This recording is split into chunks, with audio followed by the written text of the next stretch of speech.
Joe Biden begins media blitz as he tries to break into the coronavirus conversation.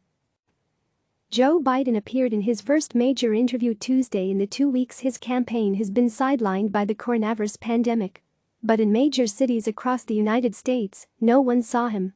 Local news networks in New York City, Washington and elsewhere had broken into the View for live coverage of governors and mayors' daily press briefing on the crisis.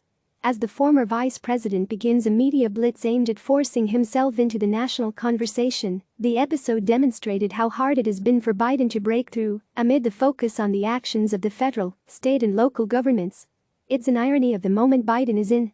Over 5 decades in the Senate and as vice president, Biden had an official role in every major crisis the nation faced.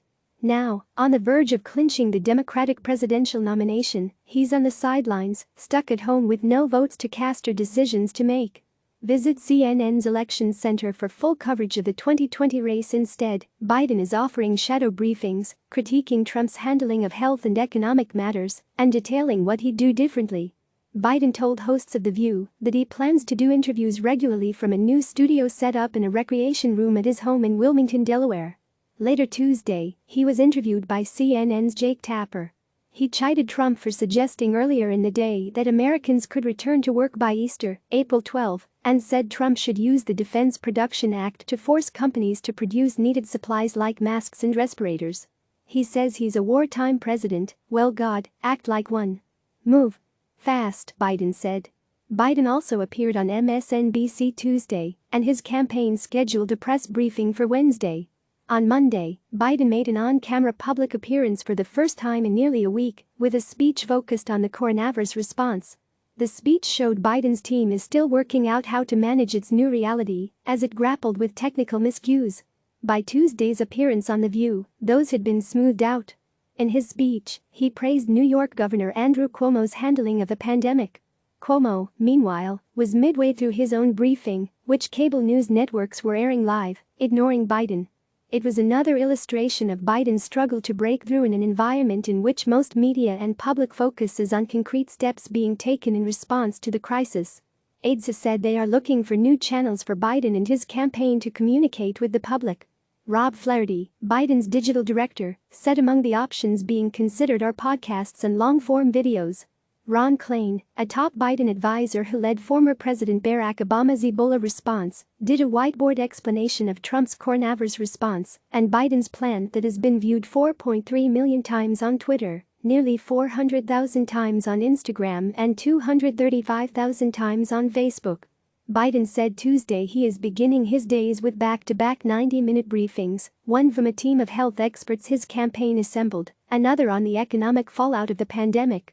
The changes coronavirus has forced Biden to make extend beyond the campaign trail. He said on CNN that everyone who enters his house, including the Secret Service, has to wear a mask and gloves. His grandchildren, who live a mile away, visit daily, but Biden and his wife Jill sit on their back porch while his grandchildren sit in the backyard, Biden said. He said he hasn't experienced any symptoms or been tested for coronavirus, but is following the recommendations of health experts. Adding to the awkwardness of the political moment is that Biden, while dominant in recent primaries, hasn't yet cemented the Democratic presidential nomination, and Vermont Senator Bernie Sanders remains in the race. With states pushing their primaries back to June, it could take that long for Biden to accumulate the 1991 delegates necessary to become the nominee. CNN's estimates show Biden at 1,139 delegates to date, a 316-delegate lead over Sanders' 823, but not enough to end the race, with 42% of delegates yet to be awarded in states that haven't yet voted. Biden on Tuesday wouldn't pressure Sanders to drop out, saying that their staffs have had discussions. "I think it's up to Bernie," Biden said. "As I've said, I was asked this question about every other person that had been in the race. It's not for me to tell them to drop out." Meanwhile, Sanders' campaign appears set to drift on for the foreseeable future, despite the absence of any clear path to the nomination.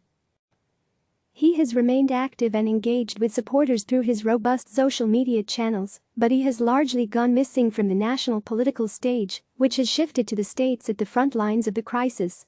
Sanders returned to Capitol Hill this week, but spent the period before at home in Burlington, Vermont, where he live-streamed a fireside chat, joined in person by campaign manager Faye Shacker. Since then, he's hosted digital roundtables focused on the coronavirus response, tying its shortcomings into his calls for Medicare for all and debt forgiveness, with progressive allies like New York Representative Alexandria Ocasio-Cortez. He also held an online rally. On Saturday, the campaign announced that it had raised more than $2 million over 2 days for 5 charities on the front lines of the crisis. Sanders has also hired staffers for New York's late April primary. But Sanders' absence from Washington over the weekend raised eyebrows, especially when he became the only senator not under quarantine to miss a procedural vote on the still unresolved congressional stimulus package.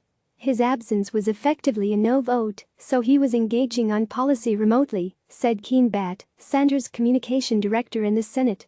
Sanders acknowledged that the campaign was in a bizarre moment during an interview with MSNBC on Monday night.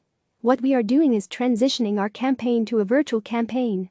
We had a wonderful town meeting last night with several of the leading members of Congress, which I thought was very productive, had a large viewing audience," Sanders said. "So we're kind of moving day by day." Click subscribe to receive the latest news.